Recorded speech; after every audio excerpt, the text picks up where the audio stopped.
Extension பண்ணுவாங்க. இந்த last finishing degree அவங்களால பண்ண முடியாது. அதுக்கு பேர் வந்து பார்த்தீங்கன்னா எக்ஸ்டென்ஷன் லேக்னு சொல்லுவாங்க. ஓகேங்களா? எக்ஸ்டென்ஷன் லேக்.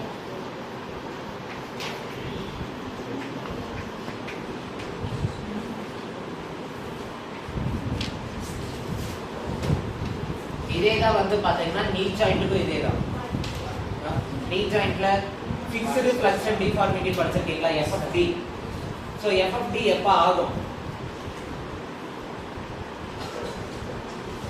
எல்போ ஜாயிண்ட் பார்த்தீங்கன்னா ஒரு ஃப்ளெக்ஷனுக்கு மேலே ஒரு கட்டத்துக்கு மேலே வந்து பார்த்தீங்கன்னா ஃப்ளெக்ஷன் வந்துட்டு கம்ப்ளீட் பண்ண முடியாது. ஃப்ளெக்ஷன் இவ்வளோ தான் இருக்கும். ஓகேங்களா? அதுக்கு பேர் வந்து பார்த்தீங்கன்னா அவங்கெல்லாம் ஃபிக்ஸ்டு ஃப்ளெக்ஷன் டிஃபார்மிட்டி எப்போ இருக்கும்னு பார்த்தீங்கன்னா இந்த பொசிஷன்லேயே இருப்பாங்க. எப்போ இருக்குன்னா ஹாம்ஸ்ட்ரிங்ஸ் வந்து டைட்னஸ் இருக்கு அப்படின்னா, ஹாம்ஸ்ட்ரிங்ல கண்ட்ராக்சர் இருக்கு, ஹாம்ஸ்ட்ரிங்ல டைட்னஸ் இருக்குன்னா அவங்களுக்கு ஃபிக்ஸ்டு ஃப்ளெக்ஷன் டிஃபார்மிட்டி இருக்கும். அதுவே எக்ஸ்டென்ஷன் லேக் எப்போ இருக்குன்னா குவாட்ரிசெப்ஸ் வந்துட்டு வீக்னஸாக இருந்துச்சுன்னா எக்ஸ்டென்ஷன் லேக் இருக்கும். குவாட்ரிசெப்ஸ் வீக்னஸாக இருந்துச்சுன்னா அவங்களால எக்ஸ்டென்ஷன் வந்து கம்ப்ளீட் பண்ண முடியாது. ஸோ பார்ஷியலாக தான் அவங்களால extension lakh.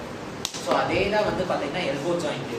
So elbow joint extension lag எப்போ இருக்குன்னு பார்த்தீங்கன்னா ட்ரைசெப்ஸ் வந்துட்டு கம்ப்ளீட் அதோட ஆக்ஷனை கம்ப்ளீட் பண்ண முடியலன்னா வந்து பார்த்தீங்கன்னா எக்ஸ்டென்ஷன் லேக் இருக்கும். இந்த கண்டிஷனில் ஏன் எக்ஸ்டென்ஷன் லேக் ஆகுதுன்னு பார்த்தீங்கன்னா ஆலிக்ரோனல் ப்ராசஸ் உடஞ்சதுனால பார்த்தீங்கன்னா அதோட டெண்டான் வந்துட்டு ஆலிக்ரோனல் ப்ராசஸ் சிப்பாக மேலே இழுத்துருக்கு.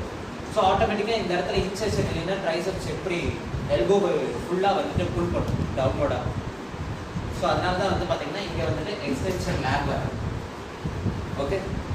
ஸோ இது வந்து காமன் கிளினிக்கல் ஃபீச்சர்ஸ். வேற ஏதாவது கிளினிக்கல் ஃபீச்சர்ஸ் வருமா இந்த கண்டிஷனுக்கு? ஆலிக்ரோனல் ப்ராசஸ் ஃப்ராக்சர் கண்டிஷனுக்கு any other clinical features?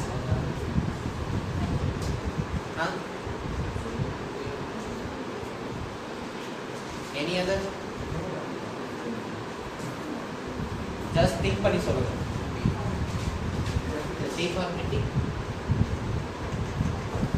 Deformity வரும். அதுதான் நான் எக்ஸ்டென்ஷன் லேக்னு சொல்றேன்.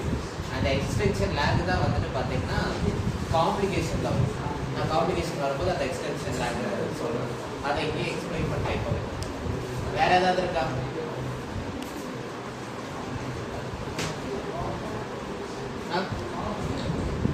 வாந்து டெண்டர்னஸ் எல்லாம் அசஸ்மெண்ட்ல இருக்கிறதெல்லாம் வந்து இங்கே சொல்லிட்டு சொல்றேன்.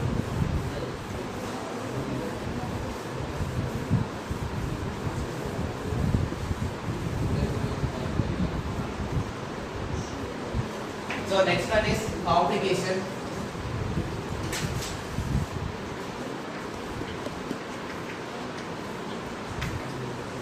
So general fracture oda complication enna? General fractures oda complications.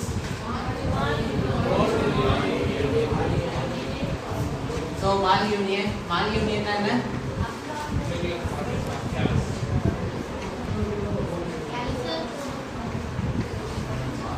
Then non-union.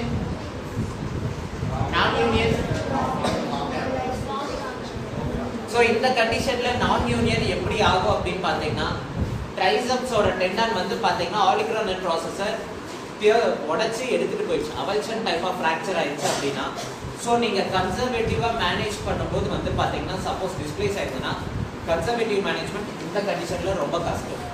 ஓகேங்களா? பிகாஸ் நம்ம வந்துட்டு ட்ரைசெப்ஸோட பவர் வந்துட்டு ஃபுல் ட்ரைசெப்ஸோட பவர் மசில். அப்பர் லிம்ல எது ஸ்ட்ராங்கஸ்ட் மசில்? அப்பர் லிம்ல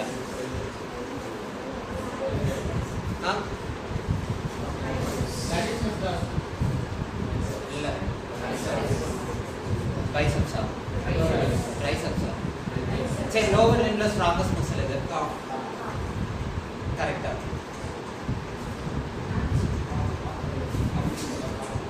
கண்டுபிடிச்சிட்டாங்க. அப்பர் லிம்ல எது ஸ்ட்ராங்கஸ்ட் மசில், லோவர் லிம்ல எது ஸ்ட்ராங்கஸ்ட் மசில் கண்டுபிடிச்சிட்டாங்க. ஓகே. ஸோ ரெண்டுலேயும் வந்துட்டு ஸ்ட்ராங்கஸ்ட் மசில் இருக்கு. அந்த ரெண்டு மசிலையும் கண்டுபிடிச்சிட்டாங்க. சரி, இப்போ இந்த கதைக்கு வரும். ஸோ இங்கே வந்துட்டு ட்ரைசெப்ஸ்க்குன்னு ஒரு பவர் இருக்கனால வந்து பார்த்தீங்கன்னா ட்ரைசெப்ஸ் வந்துட்டு இந்த ஆலிக்ரோனல் ப்ராசஸை வந்து பார்த்தீங்கன்னா புல் பண்ணிடும். ஸோ ஒன்ஸ் புல் பண்ணிடுச்சு அப்படின்னா நீங்கள் கன்சர்வேட்டிவ் புல் பண்ணதே வந்துட்டு ப்ராப்பராக வந்துட்டு கைடன்ஸ் பண்ணாமல் கன்சர்வேட்டிவாக ட்ரீட் பண்ணுற அப்படின்னு சொல்லிட்டு ட்ரீட் பண்ணீங்க அப்படின்னா அந்த புல்னால வந்து பார்த்தீங்கன்னா உடஞ்சி ஃப்ராக்மெண்ட் 2 ஃப்ராக்மெண்ட்ஸும் வந்து பார்த்தீங்கன்னா பக்கமா இல்லாம பாத்தீங்கன்னா டிஸ்டலா வந்துட்டு தள்ளி இருக்கும். ஸோ அந்த மாதிரி தள்ளி இருக்கும்போது யூனியன் நடக்கிறதுக்கு சான்சஸ் வந்து ரொம்ப கம்மி.